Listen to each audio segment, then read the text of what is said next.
Ever wondered how your favorite cup of coffee came to be? It's not just a matter of brewing. The journey of coffee, from the field to your mug, is a complex and captivating tale. It begins with a tiny bean, grown in select regions of the world, and involves a series of meticulously performed steps. Each stage in the process is vital, adding its own unique touch to the final taste.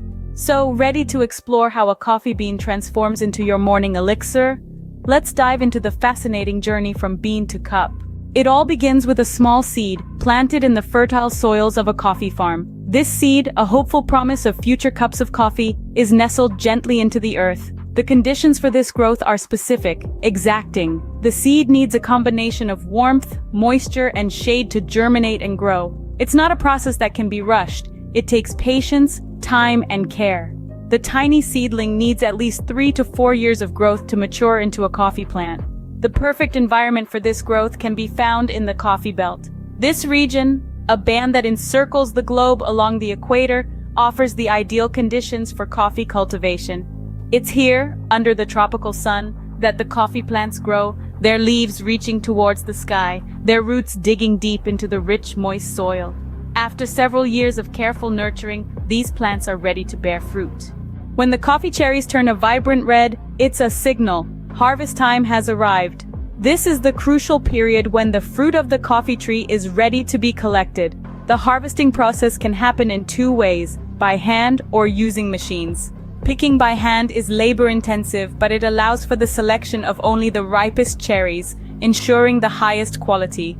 On the other hand, mechanical harvesters are efficient, able to cover large areas quickly. However, they can't distinguish between ripe and unripe cherries. Regardless of the method, one thing is certain. The success of the harvest lies in picking the cherries at the right time. Picking them too early or too late can drastically affect the flavor of your coffee. So the goal is simple yet challenging, to collect the cherries at their peak ripeness. Once harvested, these cherries are ready for the next step, the processing. After the harvest, it's time to extract the precious coffee beans from the cherries. This process is achieved through 2 primary methods, the wet process and the dry process. The wet process, also known as washed coffee, involves removing the pulp and skin from the cherries before they are dried. This method often results in a clean, bright, and fruit-forward flavor profile. On the other hand, the dry process or natural process allows the cherries to dry naturally in the sun with their skin still attached.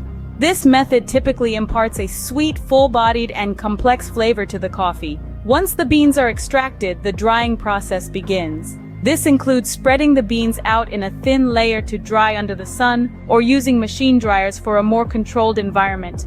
The goal is to reduce the moisture content of the beans to about 10 to 12%. This prepares the beans for the next exciting stage of their journey. With the beans dried and ready, it's time for the final step, roasting. Roasting transforms the green coffee beans into the aromatic brown beans we're all familiar with.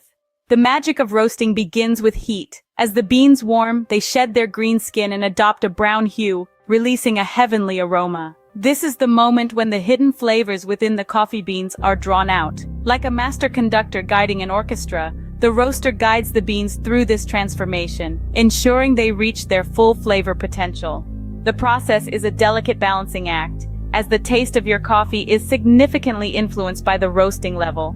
Light roasts are known for their milder, more nuanced flavors, often boasting bright, fruity notes. Medium roasts strike a balance, offering a blend of acidity, aroma, and complexity. Dark roasts, on the other hand, are bold and robust, with a pronounced bitterness and a full body. Once the beans have been roasted to perfection, they're ready for the next stages, grinding and brewing. Grinding the beans breaks them down into smaller pieces, increasing their surface area and allowing the water to extract the flavors more effectively.